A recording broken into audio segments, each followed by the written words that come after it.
Hello everybody. I want to talk to you today about the rising hate and anti-Semitism we've seen all over the world. A few months ago, I toured Auschwitz, the Nazi concentration camp, where 1.1 million men, women and children lost their lives. Almost all of them were ruthlessly murdered simply because they were Jewish. When you walk through a place like Auschwitz, you feel a tremendous weight. There are reminders everywhere of the horrors that happened there. The suitcases never claimed by the prisoners, who were told to remember exactly where they left their belongings so they could retrieve them after they were finished with their showers. The shoes and the gold teeth and the hair that were taken from the murdered to be reused by the murderers to fund their evil. The log books with thousands of names crossed out as if a cruel accountant only measured death. The gas chambers with scratches on the walls from the fingernails of people who tried to hold on to life. The crematorium, where the Nazis tried to erase all of their atrocities. Let me tell you something. The weight on your back hits you at the very beginning heavier than any squat I've ever done. And it never goes away. It's the feeling of history, of millions of voices that were silenced decades ago, begging you not to just look at their shoes, but to spend a few hours in them, to imagine you were there.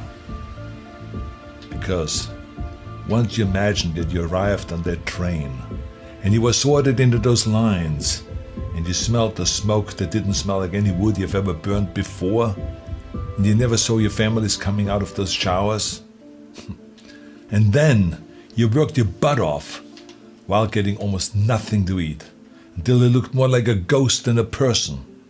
And then when you couldn't work anymore, and they considered you useless, they sent you to the showers too. Once you have spent the time to really think about all of those things, then your imagination has no choice but to start the real work. How do we stop this from ever happening again? After a trip to Auschwitz, you will never question why. Never again is the rallying cry of all of the people who fight to prevent another Holocaust. You will never question that. But today, I don't really want to talk to those people. I don't want to preach to the choir here. Today, I want to talk to the people out there who might have already stumbled into the wrong direction, into the wrong path. I want to talk to you if you've heard some conspiracies about Jewish people or people of any race or gender orientation and thought, that makes sense to me. I want to talk to you if you found yourself thinking about anyone is inferior and out to get you because of their religion or the color of the skin or their gender. I don't know the road that has brought you here, but I've seen enough people throw away their futures for hateful beliefs. So I want to speak to you before you find your regrets on the end of that path. I've talked a lot about my father and the broken man that I was surrounded by when I grew up in Austria after the Second World War. They drank to numb their pain. Their bodies were riddled with injuries and shrapnels from the evil war, and their hearts and their minds were equally riddled with guilt. But besides the guilt and the injuries, they felt like losers, not only because they lost the war, but also because they fell for a horrible loser ideology. They were lied to and misled into a path that ended in misery. Some of them joined the Nazis because they were filled with hate. Some of them joined because they thought they deserved more in their lives. And they bought into that idea that the only way to make their lives better was to make other lives worse. Some of them joined because they were frustrated with the government, and some of them just joined because everyone else was doing it. In the end, it didn't really matter why they joined. They were all broken in the same way. That's the bottom line here. If you find yourself at the crossroads, wondering if that path of hate might make sense to you for one reason or the other, or even wrapping yourself with a flag of hate, I want you to know where that path ends. I want you to see it very clearly in front of you in your mind. Because throughout history, hate has always been the easy path, the path of least resistance. I get it. And I mean, it's easier to find a scapegoat for a problem than to try to make things better ourselves, right? But let me be clear. You will not find success on the end of that road. You will not find fulfillment or happiness. Because hate burns fast in pride. It might make you feel empowered for a while, but eventually consumes whatever vessel it fuels. It breaks you. It's the path of the weak. And that's why there has never been a successful movement based on hate. I mean, think about that. The Nazis, losers.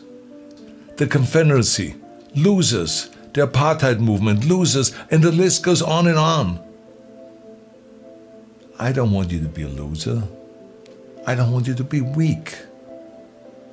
See, I've spent most of my life helping people find their strength. This is where the action is, strength. And despite all of the things that we may disagree about, and all my friends who might say, Arnold, don't talk to those people, it's not worth it. I don't care what they say. I care about you. I think you're worth it. I know that nobody is perfect, I can tell you this firsthand. And I can understand how people can fall into a trap of prejudice and hate. Whether you grow up surrounded by hate, or get sucked into by some of big tech's algorithms that push you to the extreme, I can see how it can happen. I think all of us hold some prejudice, there's no two ways about that. And we have to fight it our whole lives. I know this is not the path of least resistance. It's easier to just throw around some bogus science claiming that you're superior to someone else than it is to actually work on becoming better yourself. It's easier to make excuses that the Jewish people conspired to hold you back than it is to admit that you just needed to work harder. It's easier to hate than it is to learn. It's easier when someone challenges you to get hurty feelings and to go and find some echo chamber that will tell you that you are right and they're wrong. But remember, easier isn't better. It isn't.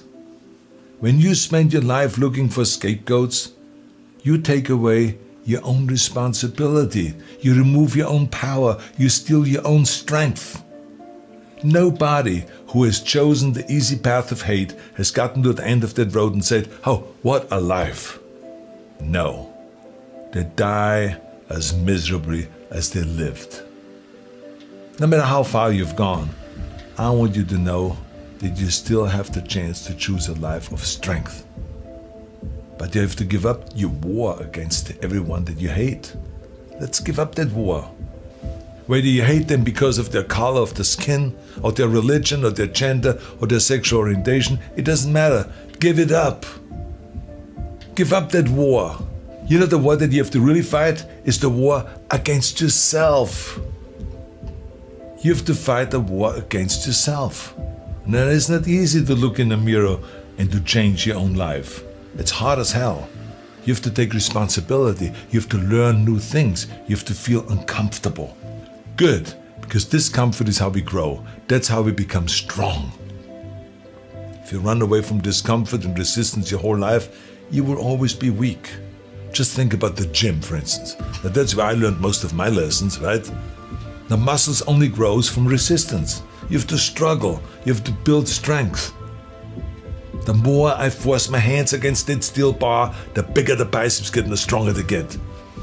When I was trying to squat 600 pounds and bench press 500 pounds and deadlift 700, it didn't feel like a walk in the park. It wasn't easy, no. I was uncomfortable. It was painful. I mean, look at those photos. I was struggling. I was crying out loud in pain. You know something? Your mind and your character are no different than your body and your muscles. If you want to grow as a person, you really have to make friends with pain. Embrace the discomfort. Enjoy the struggle. You have two paths in front of you right now. One of them is going to be the harder one today. It's going to be downright painful. You will have to force your brain to think in new ways. You might lose some friends who want to hold on to their weak beliefs. But as you pull yourself away from that anger and that hate, eventually you will start to feel empowered. You will realize that you have the greatest power of all, the power to change your own life. You will be stronger than you've ever known. The other path is easy, much easier. You don't have to change anything. Everything in your life that you aren't happy about can be someone else's fault. You can keep fueling yourself on that sugar high of hate. But the end of that road isn't pretty. I've seen it with my own eyes. You will end up broken, searching for ways to numb your pain and your misery. See, I don't want you to go through all of that. It's unnecessary. Let me tell you something. When I walked through that camp in Auschwitz, and I put myself in the shoes of those people herded into those gas chambers, it was horrifying. One of the darkest moments of my life. But in that darkness, a woman who survived the horrors of Auschwitz helped me find the light. I spent some time with her. Had a wonderful conversation with her. And she told me that the Nazis could conquer cities and countries. They could take her freedom, her friends, her family, even her life. But they could never conquer her mind. Pfft. What strength that woman had. Wow. So, the bottom line is, I don't care how many hateful things you may have written online. I don't care how often you've marched with carrying that hateful flag, or what hateful things you may have said in anger. There's still hope for you. There's still time for you